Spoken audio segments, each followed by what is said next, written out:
આહવાથી Saputara road પર 10 કિલોમીટરના અંતરે આવેલ દહીંના માળ લોકોનું આસ્થાનું સ્થાનક છે।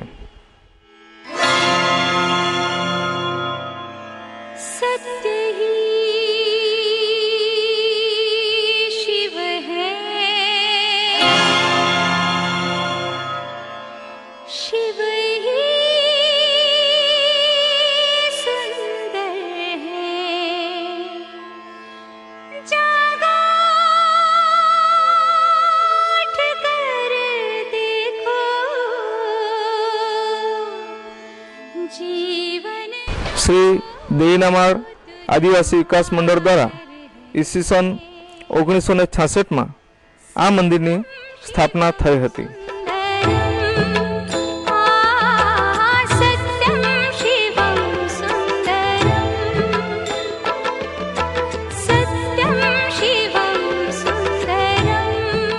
अहीं महादेवजी की आसपास श्री गोरखनाथ जी, श्री दत्तात्रेय भगवान, श्री मच्छिंद्रनाथ जी तेमज श्री रामचंद्र जी साथे सीता माता अने लक्ष्मण जी